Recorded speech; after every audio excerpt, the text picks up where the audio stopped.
Nagisa-gisa na tayo ng bawang, sibuyas. Ito ko na rin yung baboy. Luto na yung sibuyas, bawang. Lagyan natin yung sili.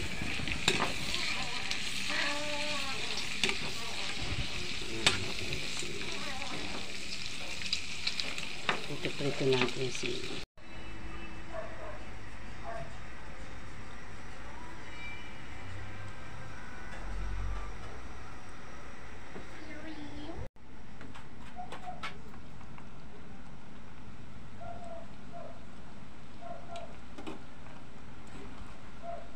Yan, nilagay ko na yung gata, guys.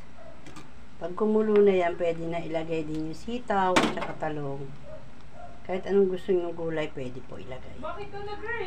Ilagay ko na dyan yung sitaw. Hayaan muna natin makuluan yung sitaw. Ilang minuto lang. Kakanggata naman yung nilagay ko dyan, pure. Ayan, wag dapat halu-haluin.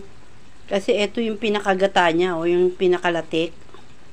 Ayan yung masarap na naglalangis-langis.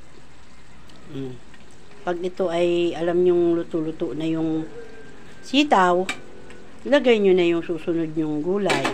Talong.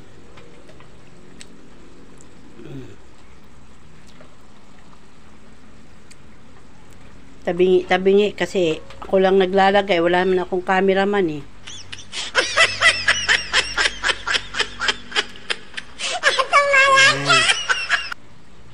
Sorry, malikot ha. Yan. Yan lang din natin yan. Pwedeng takpan, pwedeng hindi. Bahala kayo sa diskarte nyo. Wow!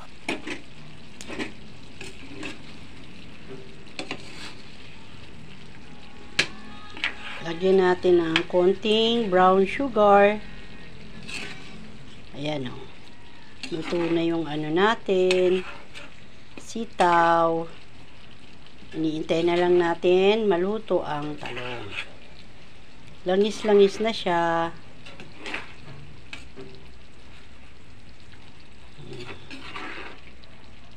Yung langis-langis niya. Ayan yan, yung latik-latik na tinatawag sa purong gata. Yan ang pinaka-masarap na ano ng gata. Ayan, oh. Ayan, ayan, oh. Ayun siya, oh, sa mga gilid. Yan talaga siya na, ano, sa mga gilid. Yung latik-latik niya. Okay, come and get it.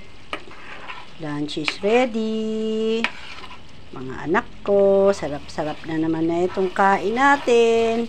Mapaparami na naman ako ng kanin. Sus.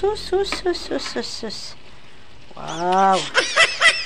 Ayan, nagtutong-tutong na siya, oh. Diba? Ayan. Kain na. Nasa sa inyo po, kung gusto nyo rin po lagyan ng paminta, pwede naman. Kasi maanghang na eh, hindi ko nilalagyan siya ng paminta. Lagyan nyo na lang ng ano, lasahan nyo kung ano pang mga kulang na panlasa nyo.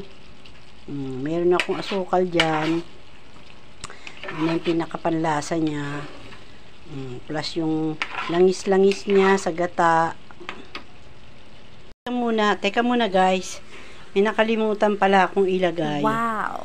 Ang dahon ng alokbati. Alokbati. Halimutan ko.